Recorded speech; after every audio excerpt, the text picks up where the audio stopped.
Boa noite, já aqui no programa Vir de Fato no Digital. Eu sou o Nildo Júnior e aqui do meu lado está Inês Magalhães. Inês, boa noite. Boa noite, Nildo Magalhães, boa noite a todos. Nildo Júnior, né, eu esqueço.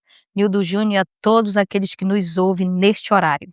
Olha, hoje a gente vai tratar muito assunto importante aqui no Via de Fato Digital. Então eu quero pedir para você que está me acompanhando, comece a compartilhar a nossa transmissão, né? Passar para o máximo de pessoas os nossos comentários, que é muito importante passar para as pessoas a verdade. E no programa de hoje, aqui do Via de Fato Digital, nós vamos falar sobre Mendonça, né, se surpreende com votos no STF. Lindenberg aciona Moraes contra Bolsonaro, né, e também o governo se preocupa aí com o vídeo de Nicolas. Bora lá começar, porque eu já vi que o pessoal já botou a produção aí, já colocou a foto do Mendonça, então vamos começar já com esse primeiro tema, tá bom? Olha, Mendonça se surpreende com voto no STF, Inês. Pois é, o ministro André Mendonça, ele manifestou surpresa com o posicionamento de colegas durante julgamento no Supremo Tribunal Federal. Segundo interlocutores, Mendonça esperava o apoio de Edson Fachin e Carmen Lúcia para a prorrogação das investigações no Congresso Nacional. No entanto, Nildo, ambos divergiram e votaram pelo encerramento dos trabalhos. Pois é, o que se percebe é que o Mendonça, né, na votação no STF, achava que os 2 ministros iriam seguir com ele por questão de coerência, uma vez que, essa votação, né, iria defender as pessoas vulneráveis, que são os idosos, os aposentados do INSS. Então se achava, André Mendonça, na mente dele, que o Fachin seria coerente nessa votação, que Carmen Lúcia seria coerente, mas pelo visto o André Mendonça se enganou, porque eles votaram contra. Tu esperava pelo menos o voto da Carmen Lúcia ou do Fachin também, como o André Mendonça estava esperando, Inês? Bem, eu não esperava o voto lá da Carmen Lúcia não, Nildo. Não esperava, porque eu sei que a Carmen Lúcia ela está casadinha, assim, entre aspas, com o ministro Alexandre de Moraes, que nós já sabíamos que ele ia dar essa negativa, como ele fez. O Moraes, Edson Fachin, aliás, Moraes, o Dino, Zanin, a gente já sabia que aquela primeira turma é atrelada ao ministro Alexandre de Moraes, que não quer que as investigações da CPMI, do INSS, que colocou ali, digamos, em pauta também o Worcaro, que inclui ali os milhões que o escritório de advocacia da sua esposa recebeu do Worcaro, então eles não querem que fosse investigado. Então, não me surpreende a Carmen Lúcia não ter votado juntamente aí com o Mendonça. E ele ficou assim, digamos assim, como eu posso dizer, decepcionado, vamos colocar assim um termo, ele ficou decepcionado. O Fachin é que eu esperava que votasse, porque ele como presidente, sabendo de todas essas informações que a CPMI apurou ali, naquelas investigações, na minha opinião, o presidente do Supremo Tribunal Federal tinha que votar para que a comissão levasse em frente ali o que eles estavam apurando, estavam chegando em pessoas poderosas, Nildo. Mas eu quero chegar aqui num ponto, Nildo, que a CPMI, infelizmente, ela encerrou os seus trabalhos sem apresentar, Nildo, respostas à população. E foram 6 meses de trabalho onde foram gastos milhões de reais na condução desses parlamentares para viajar, para procurar, para investigar o que estava acontecendo, e a população, nós aqui de fora, ficamos sem resposta. Você está entendendo? Então, Aquelas pessoas os idosos então continua com à mercê. sem resposta.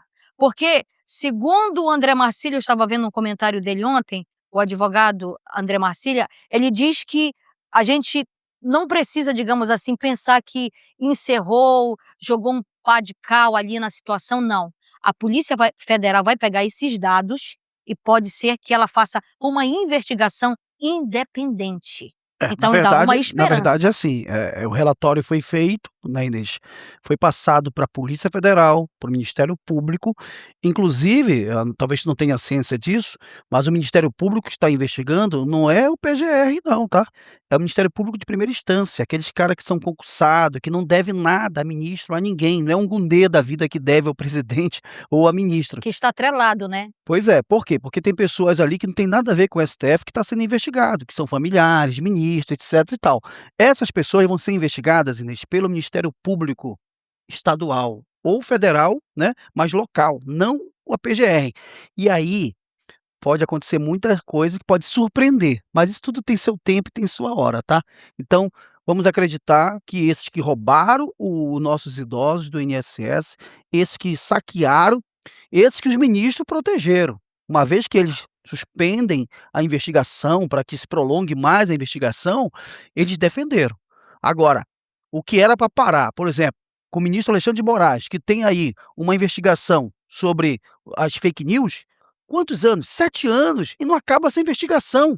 Em alguns meses eles acabaram com a investigação que iria encontrar bandidos que roubaram os nossos aposentados. Pessoas poderosas, como por É, exemplo, o filho do presidente Luiz Inácio Lula da o Silva, Lulinha, o né. Lulinha. E também iam rastrear, iam aprofundar a investigação, porque o presidente da comissão estava pedindo ao STF que informasse se aquele telefone, achado no telefone do Vorcaro, era realmente do Alexandre de Moraes. Ou seja, eles estavam cavando, chegando nos poderosos da nação. E o que eles fazem? O que aconteceu lá atrás, lá na Lava Jato, vamos ter que parar a sangria. Não foi isso que o É, ministro falou? pararam, né, é uma vergonha isso para o Brasil. Bora mudar de assunto, porque o Lindenberg aciona Moraes contra Bolsonaro, Inês.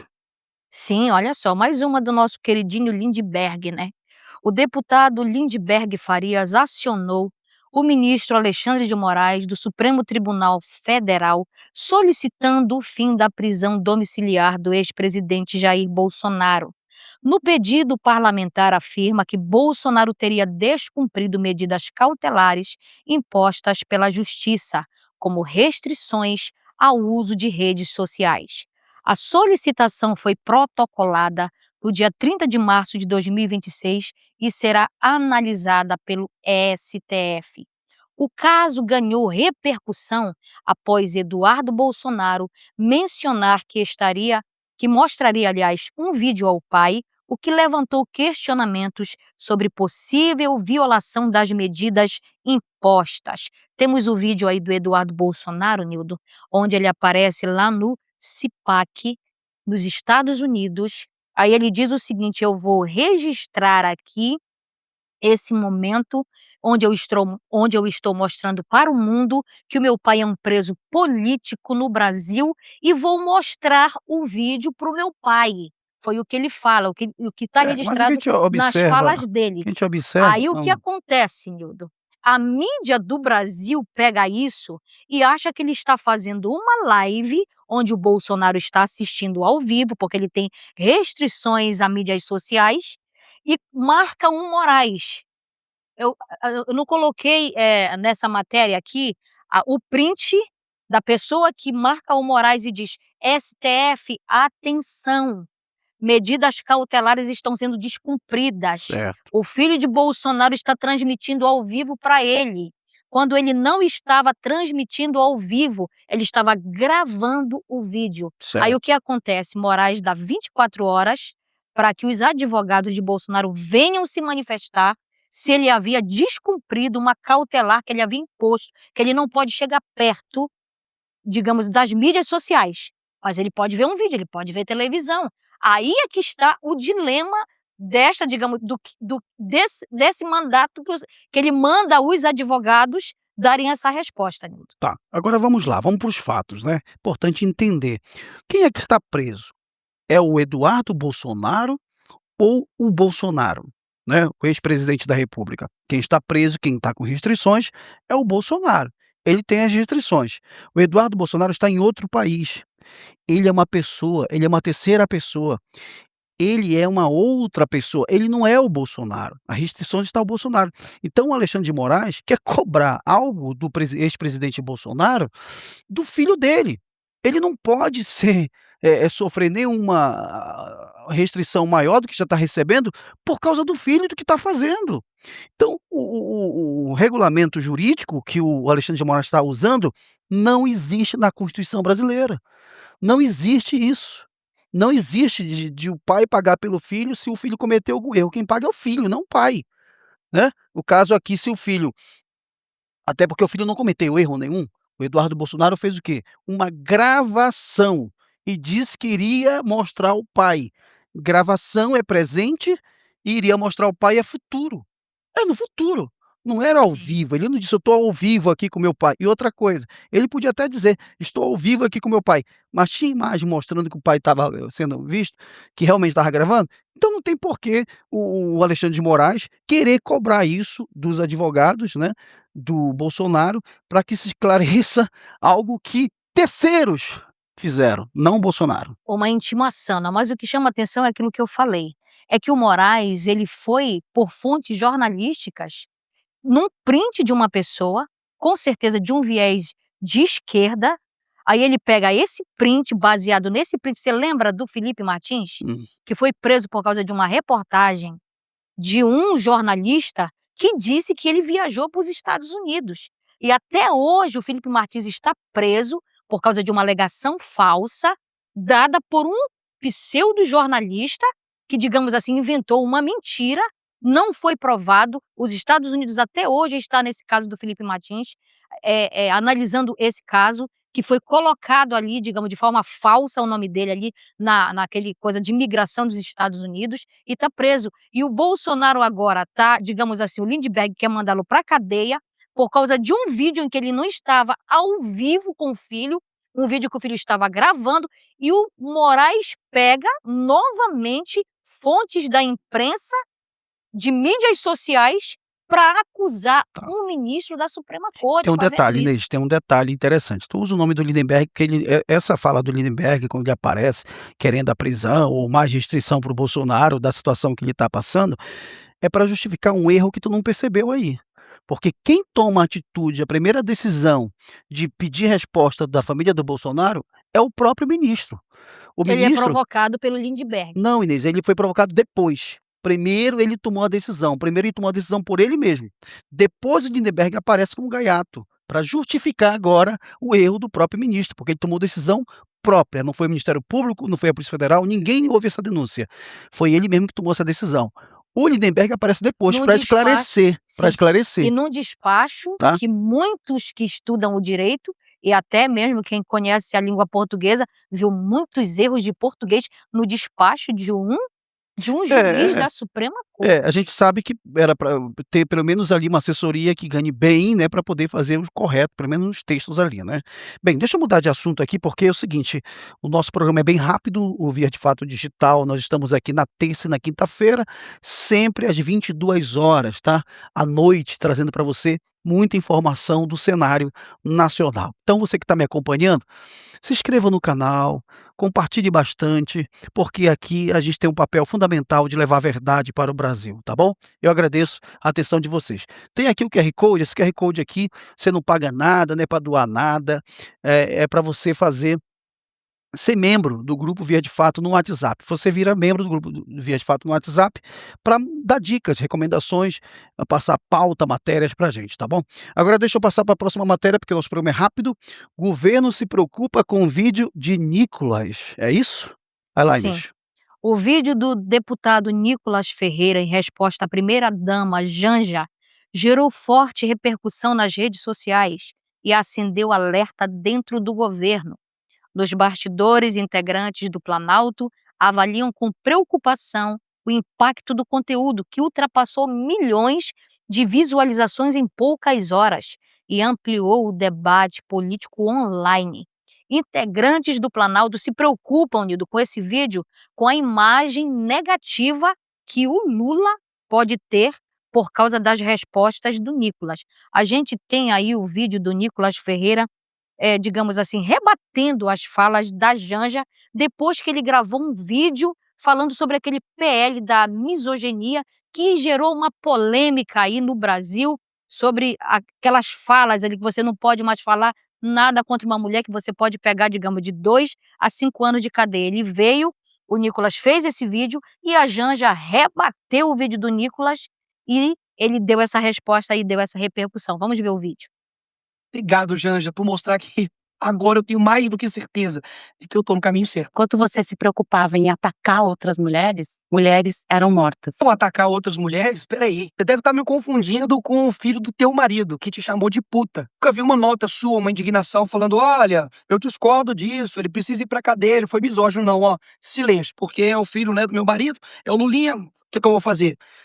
Aí não tem problema. Enquanto você se preocupava em editar seu vídeo bonitinho, Com inveja dos meus vídeos, né? Vídeo bonitinho, editado. A diferença de mim pra vocês é que não somente, né, eu falo a verdade, e vocês a mentira, mas que eu não gasto 130 milhões de reais pra poder ficar engajando na internet os conteúdos ridículos que o PT faz. enquanto você se preocupava em atacar outras mulheres, mulheres eram mortas. Você me confundiu com o Nicolás Maduro. Sou o Nicolas Ferreira. Não sou eu, mas o seu marido, que é amigo do Nicolás Maduro, e você recebeu ele todo feliz aqui no Brasil. Enquanto isso, esse mesmo governo estava lá espancando, estuprando, torturando mulheres no governo dele. Inclusive, quando a jornalista Délis Ortiz foi atacada pelo segurança ali do Maduro, quando ele veio no Brasil,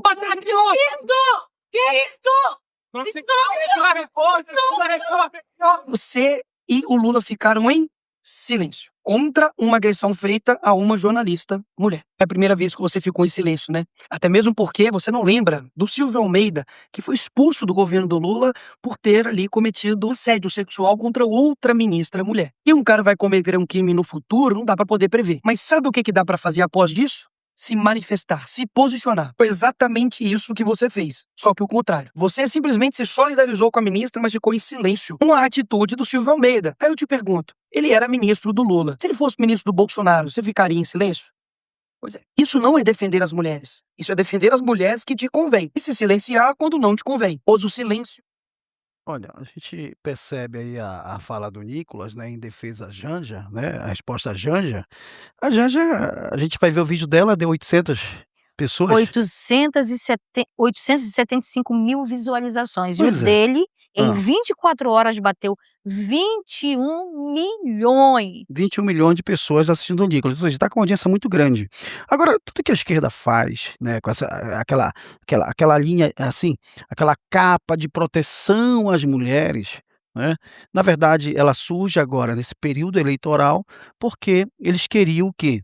Que a direita não votasse em favor desse projeto de lei da Misoginia. isso é. Então o que acontece? Por quê? Porque eles queriam dizer o quê? Que o Flávio Bolsonaro é contra as mulheres, que a direita é contra as mulheres, por isso que a direita votou no Senado. Falta agora passar Na na Câmara. Câmara, que eu acho difícil passar lá. Porque é o seguinte, Inês, vamos lá, se um homem mata uma mulher, né, é um crime hediondo, né. E quando a mulher mata o homem, é a mesma coisa. Já existe a Lei Maria da Penha, existe várias. Agora, criar uma lei que o patrão possa chegar assim, aqui: "Ô Inês, pelo amor de Deus, né, que situação é essa? Tá errado", ou falar um pouquinho mais forte, aí tu vai lá, denuncia, né, que o Nildo falou isso e tal, etcétera, e eu posso pegar de 3 a 5 anos de cadeia por uma fala. E aí o que que acontece, o que que os patrões estão fazendo, a maioria? Vai desempregar as mulheres, porque o homem não vai poder mais agora dar levantar um pouquinho a voz com a mulher, porque a mulher grita com o homem, rapaz. Existe isso desde quando o mundo é mundo. Mulher grita com o homem grita com mulher, existem essas discussões. Tem que haver o respeito às mulheres, respeito aos homens, porque daqui a pouco os homens vão tem homem que não quer nem mais mexer com as mulheres, estão com medo, porque tudo que se olha para uma mulher, dá uma mexida na mulher, a mulher já pode ser um crime, e aí fica com medo, né, então tá muito complicado, é por isso que muitas mulheres já estão preocupadas até em casar, porque quem casou, casou, quem não casou tá com medo, né. Então tem essa preocupação. É uma lei que está muito exagerada, caso for aprovada lá na Câmara dos Deputados, eu acho difícil, é exagero demais, e a esquerda nunca defendeu a mulher de fato e de verdade, porque já governou por muitos anos, e o que a gente percebe aí que quando alguém da direita fala mal das mulheres, é fim do mundo. Quando alguém da esquerda agride as mulheres, bate nas mulheres, não é nada. Até põe advogado para defender, como foi um caso que aconteceu aí no outro estado, né, que mulher foi agredida, né, uma pessoa do PSOL, e a vereadora do PSOL pagou advogado para o cidadão que agrediu a mulher, que naquela hora só porque a mulher era de outra vertente. Aí a gente vê que é uma farsa todo esse discurso da esquerda tentando pautar no Brasil. Bem, a resposta do Nicolas às falas da Janja aí, qual a gente viu no vídeo, é para expor, né, na verdade ele expôs a hipocrisia da esquerda, que diz defender as mulheres quando na verdade só defende quem lhes convém, entendeu? E esse negócio da misoginia aí que ela fala enquanto você grava um vídeo aí bonitinho, bem editado, uma mulher, 2 mulheres estão sendo mortas agora. Na verdade, o que esse projeto quer trazer para a sociedade é restringir a liberdade de expressão, onde um homem não poderá mais falar, digamos, de qualquer maneira com uma mulher, senão ele pode levar de 2 a 5 anos de cadeia e ainda ser preso. E o que mais nos assusta, quando a gente vai analisar a hipocrisia dessa esquerda, é a relatora, que é a nossa querida lá, a a Soraya Tronic, não é verdade, que fez um papelão ridículo neste final de semana com o desfecho da CPMI, que ela foi e acusou um homem, o Gaspar de, não vamos dizer o nome aqui porque a live pode cair. Por aí.